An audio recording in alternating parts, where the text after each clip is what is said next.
ሰላም ጤና ይስጥልኝ እንዴት ናችሁ? የገጠር የተፈጥሮ ውበት በትንሹ ላስቃኛችሁ ተከታተሉን። ንጋት ላይ ገና ፀሐይ ከአድማስ ብቅ ሳትል የገጠር ህይወት በወፎች ዝማሬ ይበሰራል።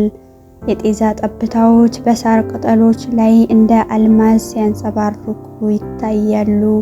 ያ የጧት አየር ሳንባን የሚያድስ ከከተማ ጩኸትና ጭስ የጸዳ የእርጥብ አፈርና የዱር አበባ ሽታ የታከለበት ልዩ እስትንፋስ ነው።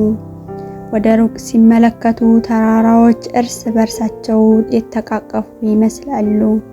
አረንጓዴው ለምለም ሜዳ እንደ ትልቅ ምንጣፍ ተነጥፎ የከብቶችን መንጋ በሰላም ሲሰማራ ይታያል። በመካከላቸው የሚፈሰው ትልቁ ምንጭ ድንጋዮችን እየመታ የሚፈጥረው የውሃ ድምጽ ከተፈጥሮ የተገኘ ትልቅ ኦርኬስትራ ነው።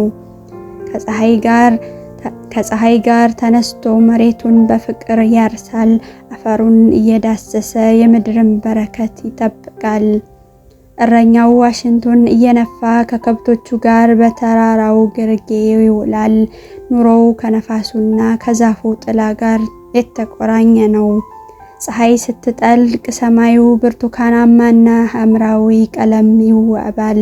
ከቤቶች የሚወጣው የጭስ ሽታና ከኩሽና የሚሰማው የእንጀራ መጋገሪያ ድምጽ ምሽቱን ለየት ያለ የቤትነት ስሜት ይሰጠዋል።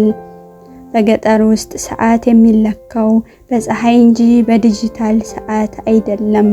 ህይወት በዝግታ ትፈሳለች፣ ልብ ደግሞ በተፈጥሮ እቅፍ ውስጥ ሰላም ታገኛለች። የገጠር ውበት በአይን ብቻ ሳይሆን በነፍስ የሚታይ ለሰው ልጅ አእምሮ የሚሰጥ ድንቅ ስጦታ ነው። ስለተከታተላችሁኝ አመሰግናለሁ። ላይክ፣ ሼር፣ ሰብስክራይብ ማድረግ እንዳይረሳ።